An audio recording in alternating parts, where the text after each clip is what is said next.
The wind spit at our faces, and the sea salt filled its tooth marks, and at the bow stood Daniel Fisk, a man who stabbed the devil and rode him to the blimy deeps that heaven so detested it hid it with miles of ocean above. We climbed the sails and braved the rain, the pain becoming no more than a whisper next to Captain Fisk's presence that screamed from him to encompass the ship. One could no more call it fear than he could call the 80-mile-per-hour winds with ice and freezing rain a breeze. In our eyes one could see our courage, but in our hearts there was as much courage as there was fear of the man who rode the Megalodon, who we all called Helen, who held 1,000 ships in her den of death below the waves. You see, as we climbed the mast and sat in the crow's nest, consuming the sting of the rain that felt like needles being thrown by cherubs of heaven into our skin, we kept sharp eyes for the mast of the great beast Helen. It were said that before Captain Fisk's brush with Helen, he was a normal man, and his blade were no more than a normal fillet knife. He was a fisherman with 2 boys from a sweet, fat little wife named Esmeralda, on land, who had grown up the adopted daughter of the town magistrate, before being wed to Daniel Fisk in a lovely ocean-side ceremony. He loved her and fed her from the blubber of tiger sharks that Captain Fisk brought back from the shallows with his 2 sons to placate her voracious hunger. She were hard to please, as her hunger for blubber and enough to sell to the merchants and candle-makers were great.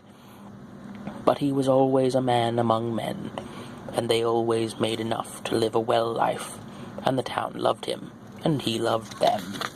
And she loved him, and he her. None would ever have expected, until the fateful night, of course, that her daddy, the pirate king. At dawn, they say, one unfortunate day, the pirate king came for his spoils.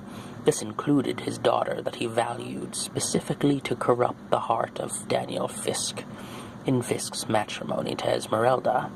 That evil man, the pirate king, burned down the houses and raided the shops.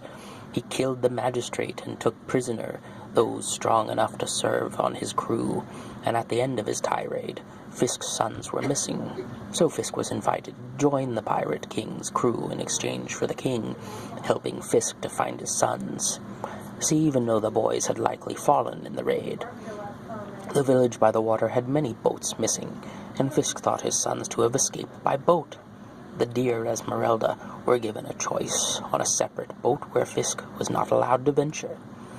Be the pirate she were meant to be, or walk the plank in the bay of the sharks, and this be where Fisk met Helen.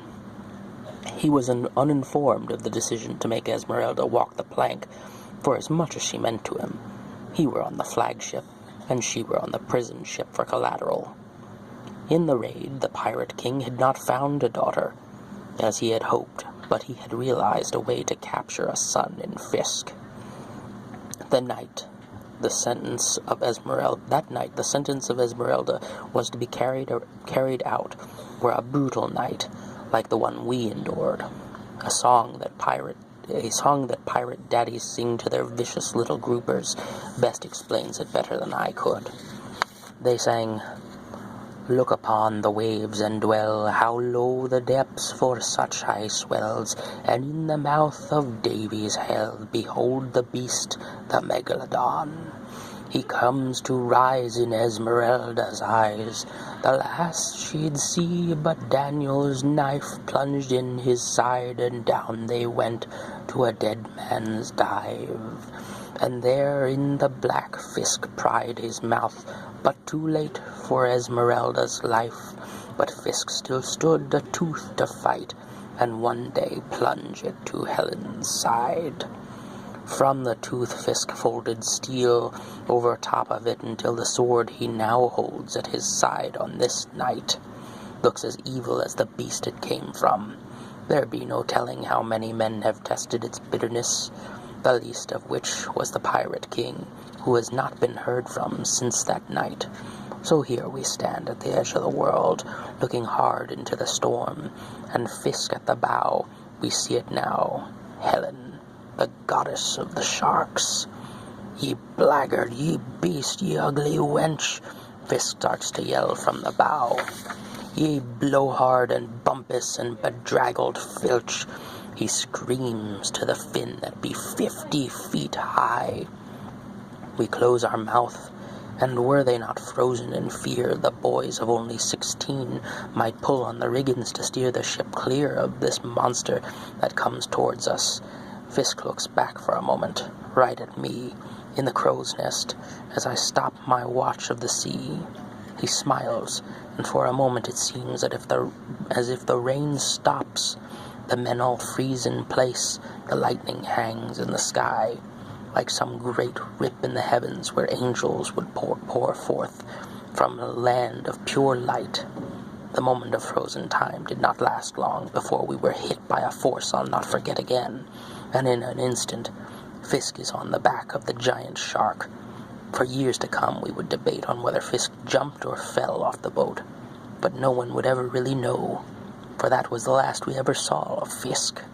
Many men believe he won the fight with Helen, though, because that was also the last we ever saw of the great megalodon shark.